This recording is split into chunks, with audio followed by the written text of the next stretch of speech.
At step 113, my lungs were burning. My muscles were taut like strings on a guitar, trembling and worn out. 463 steps on the stairway to heaven. I was breathing 3 times for every inch and grasping onto the herringbone pattern bricks to right myself as I ascended the narrow passageway to Brunelleschi's dome. It was as if the entire structure was holding its breath, keeping the inflated dome from collapsing. Robbie's voice echoed down the passageway to me like so many words from the past. As we made our way through the corridor, squeezing through the vaulting, winding passageways that snake in between the inner and outer domes, I felt as if I was walking on the ribcage of the human body. I couldn't help but think of Brunelleschi, clambering up this same stairway 600 years ago with only a lamp and his genius to guide him. At step 227, my breaths were short and my steps were lagging, and I wondered if I could survive the trip up this Jacob's ladder. I remembered the story of how Jacob had wrestled the angel. At this point, my heart fit to burst, my body curving to fit the shape of the corridor. I thought that I knew what it must feel like to wrestle with God. But then we stopped our ascent to survey the 38,000 square feet of Vasari's frescoes on the inside of the double-barreled bowl.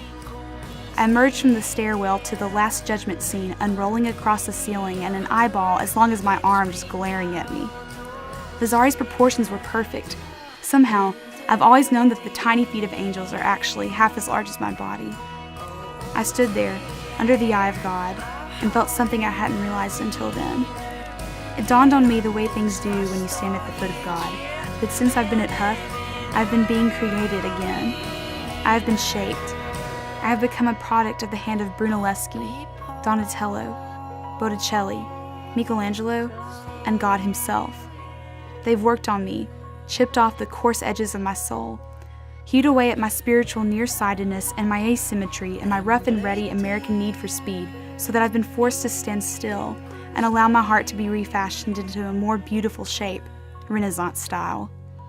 But I know that I'm still unfinished, in the same way that Michelangelo characteristically left many of his great works incomplete. As we neared the top of the stairway to heaven, it felt like we were about to be born. And I thought again of Jacob, and how he wrestled with the God who showed him his own stairway to heaven, and I remembered how that stairway was a path to a new name. I blinked at the light as though I'd never felt the sun before, and looked out over the city, shimmering in the afternoon.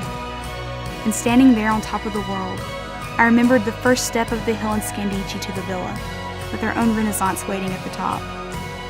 And I knew that Huff is only the beginning.